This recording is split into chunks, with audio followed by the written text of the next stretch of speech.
केते आशा नहीं जाइथिले रथयात्रा देखी घर को आनी थांते महाप्रभुंक महाप्रसाद सबु किछि काम बंद करी रथयात्रा देखिबा को चली जाइथिले 21 वर्षीय युवक पिंटू। किंतु किए जानिथिला युवकंकर एहा हेबो शेष रथयात्रा। किए जानिथिला घर को आसीबो महाप्रभुंक महाप्रसाद बदलरे युवक पिंटूंक शव। घरे समस्ते अनै बसिथिले महाप्रभुंक महाप्रसाद नै आसीबो पुओ, किंतु महाप्रसाद नहीं आसवा बदल घर को आसला पुअर मृत्यु खबर।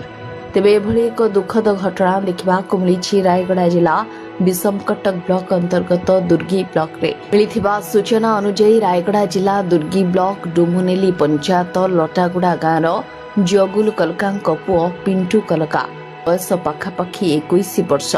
साही पड़िशाठू आरंभ करी ग्रामवासी समस्ते आसुथांती दुर्गी रथयात्रा देखी। समस्त को देखी पिंटू मध्य बाहरी पड़िथिला रथयात्रा देखी। किंतु दुखर कथा रथयात्रा सरीगला, किंतु तापरे भी घर को फेरी नथिले पिंटू। समस्ते आश्चर्य, कुआडे गला पिंटू, केउठी रहिला पिंटू। एमिति भाबी भाबी 2 दिन बीतीगला।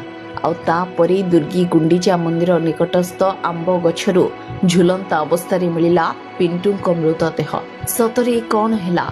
रथयात्रा देखी जीवा पूर्वरु ए घटना घटिछि ना रथयात्रा देखी फेरिबा समय रे घटिछि एभली घटना? ताहा तो प्रभु श्री जगन्नाथ जानिथिबे। किंतु विषमकटक थाना रे परिवारक एक अभियोग परे एक अपमृत्यु मामला रुजु करी तदंत चलाइछि पुलिस। विषमकटकरो ऋषिकेश लाबलांक रिपोर्ट, सूचना मीडिया।